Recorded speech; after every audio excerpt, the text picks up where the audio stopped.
you're club ambassador, so you're actually probably the most well-placed person to actually just give us a bit of an insight that what is going on there at the minute. I just think after the success they've had over the last, not just winning 4 in a row, winning the treble the season before, 6 out of the last 7, I think there's going to be a drop-off at some point. And I think within the club, they actually thought it was going to happen last season after winning the treble. Maybe that would have happened.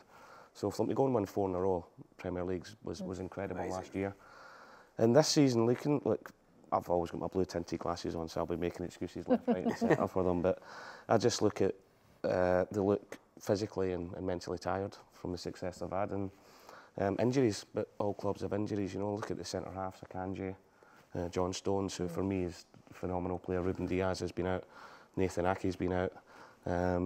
Rodri is always the big one as well, you know. And, you know, once they started losing a few games, that invincibility that was surrounding them, I think teams sort of felt, you know, with the players I've got out, with the results not going as well as they can maybe have a bit go of them, whereas previous seasons, the Etihad was just like teams were coming in 5 at the back, 4 in front, 1 camping in their own half, where teams have been a bit more expansive. And I genuinely believe that the Premier League this year, everybody's got better as well. You know, you look at Brentford down the road, you look at Bournemouth, you look at Brighton, Villa in Europe, Forest, they've been phenomenal. So the gap that City had over everybody else was closing down a little bit as well. We'll get into that a little bit more. Also in the show later on, we're going to be joined by City fan Mike Newell, the man who Simon Cowell once described as the Liam Gallagher of comedy, which is great because we couldn't afford the real one. Our resident local football oil is also with us on the couch. Hello, Charlie. Football oil, I like the sound of that. But no, what a story. What a story Man City's been. Absolutely brilliant. The way Pep has revolutionised football. The whole of football, isn't it? You know, although this season I did wonder if it's sort of come back to bite them a bit, because people have started to seem to have played long ball again. People seem to be putting big men up front and knocking it long. You look at, you know, Chris Wood at Nottingham Forest, and I don't know if that's what's happened this season to them. Yeah, I just think, look, as I said at the start, I think this drop-off was always going to happen at some point. I don't think, making excuses again, I don't think the injuries have helped, and maybe teams have worked them out a little bit, but, you know, we keep saying it, in Pep we trust. Yeah, but also in the worst season, everyone's written them off, they are still third. Yeah, let's be clear. Champions, like, and that's a terrible season. Yeah, a terrible season. Exactly. Haaland scored 20-odd goals, still, you know. Still in the FA Cup Still in the FA Cup, yeah. You know, you should have supported when I played, because we were rubbish then, mate. We didn't win a lot then. I'm sure we'll get to that. I'm sure Becky's all over that. Look, the decline of City this season, were you surprised with the 9 defeats in a row? I mean, because obviously you said you thought this might happen last season, but to have 9 defeats in a row, I think even the players were taken by surprise how much they couldn't get out of that rut. Yeah, I think everybody was. You know, within that run, each game, I'm thinking to myself, you know, this is going to be the day we're going to turn it round. And but ironically, the performances within some of the games were actually okay. I'll never forget the Tottenham game at the Etihad earlier on in the season, where first 20 minutes we could have and should have been 2-0 up. Then before we know it, we're 2-0 down, and then with chances, and people sort of kept looking at the defence, but we missed a lot of chances in important times this season as well. And but for a City team under Pep to lose 9 games in a row, you would have said would be pretty much impossible. But then again, you've got to give them credit from how they've bounced back. You know, they're still in Champions League places, FA Cup to look forward to. It's not the season they would have wanted, but they've shown that they can hang on in there when they need to at times, even when things have been as bad as they were. You mentioned the Champions League there, in the spots at the minute, obviously out of this season's Champions League. I guess from the outside looking in, that's a shock. From the inside looking out? Yeah, I think from the inside looking out, it's a shock as well. You know, I think when the new format was announced and you could see the top how many teams were going to do it, then there was going to be playoffs. You thought City would have been a shoe-in for that to happen.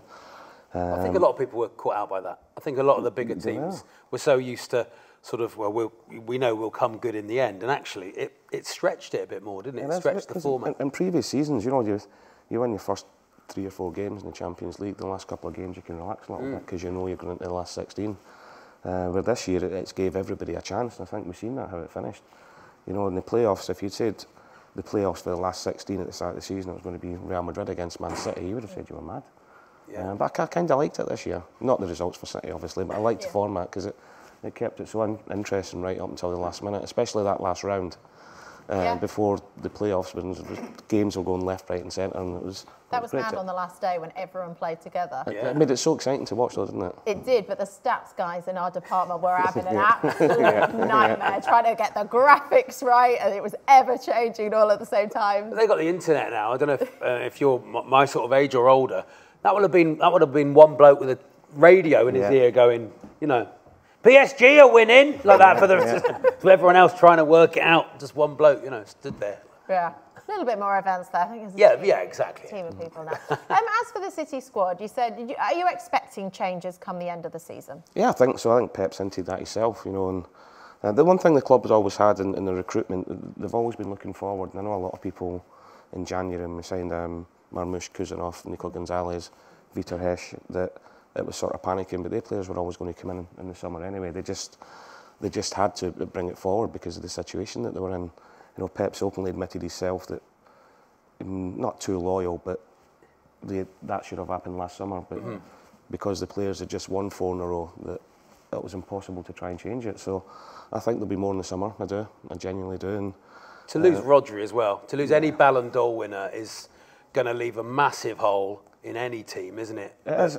Did you know he was that good, that he'd pull the strings that much, Paul? I think everybody, and these guys will tell you who watched City over the last couple of years, knew how important he was. But I think maybe from the outside, people thought, well, it's Rodri, you've still got De Bruyne, you've got Foden, you've got all these wonderful players, so it shouldn't be that much. But he's the one that makes everything tick. He's the cog in the wheel that keeps everything going, you know. Keeps the ball, starts off more or less every attack that they make, but at the same time, when we're getting countered, he's the one that goes and puts out all the fires left, right and centre. Yeah.